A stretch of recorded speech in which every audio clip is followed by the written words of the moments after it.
Chief justice B R. Gavai के retire होने में अब मुश्किल से 20 दिन का समय बचा है। करीब 6 महीने का कार्यकाल ठीक ठाक निकल गया है। जूता कांड और भगवान पर की गई टिप्पणियों को लेकर विवाद हुआ, लेकिन सरकार को चीफ जस्टिस गवई से कोई झटका नहीं लगा। रिटायरमेंट के आखिरी दिनों में सरकार के एक कदम से चीफ जस्टिस हर्ट हो गए और उन्होंने कड़ी फटकार लगा दी। चीफ जस्टिस की बेंच के सामने ट्रिब्यूनल रिफॉर्म्स एक्ट को लेकर कई सारी याचिकाएं लगी थी।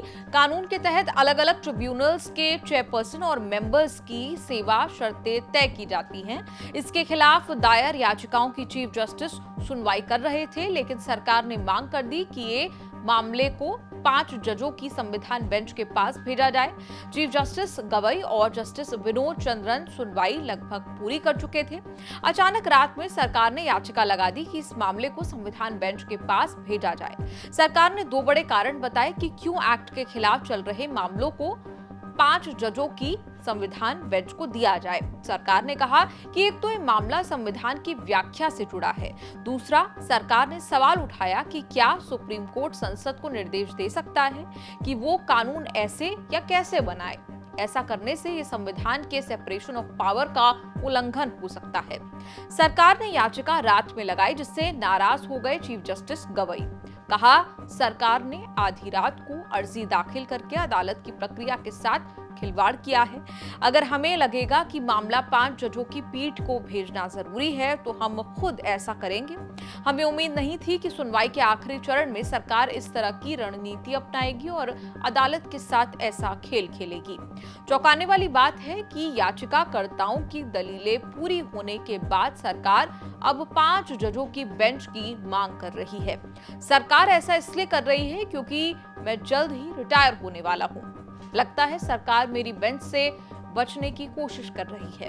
बी.आर. गवई बस 6 महीने के लिए चीफ जस्टिस बने हैं। 11 मई को उन्होंने शपथ ली थी। 23 नवंबर को रिटायर हो जाएंगे। जस्टिस सूर्यकांत के नए चीफ जस्टिस बनने का ऐलान हो चुका है। अटॉर्नी जनरल आर वेंकटरमणी ने सफाई दी कि ऐसा इरादा कतई नहीं था या सरकार सुनवाई टालना चाहती है। उन्होंने कहा, नए कानून को लागू होने और प्रभावी होने के लिए समय दिया जाना चाहिए। ऐसा रद्द करना सही नहीं होगा। फिर भी नाराज चीफ जस्टिस ने संविधान बेंच को मामला सौंपने की सरकार की अर्जी ठुकरा दी।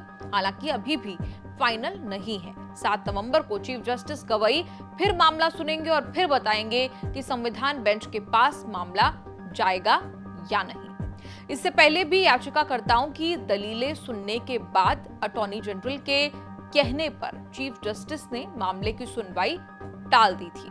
फिर सुनवाई होने लगी तो सरकार ने नया चक्कर फंसा दिया। चीफ जस्टिस ने अटॉर्नी जनरल को सुना दिया कि पिछली बार आपने निजी कारण देकर सुनवाई टालने को कहा था, तब तो ये बात नहीं कही थी। सुनवाई पूरी होने के बाद आप ऐसी आपत्तियां नहीं उठा सकते। जस्टिस विनोद चंद्रन ने भी चीफ जस्टिस गवई का ही पक्ष लिया कि बड़ी बेंच को मामला भेजने का मामला अंतिम समय में नहीं उठाया जा सकता। ट्रिब्यूनल रिफॉर्म्स का कानून का विवाद 2017 से चल रहा है। ट्रिब्यूनल्स की संख्या 26 से घटाकर 19 कर दी गई। सरकार ने ट्रिब्यूनल्स के चेयरपर्सन सदस्यों की नियुक्ति संबंधी अधिकार अपने पास रख लिए। नवंबर 2019 में सुप्रीम कोर्ट ने सरकार के नियम रद्द कर दिए। 2020 में सरकार फिर नए नियम लाई। उन्हें सुप्रीम कोर्ट में चैलेंज किया गया। दावा किया गया कि ट्रिब्यूनल्स के लिए बने नियम सुप्रीम कोर्ट के आदेश के मुताबिक नहीं है।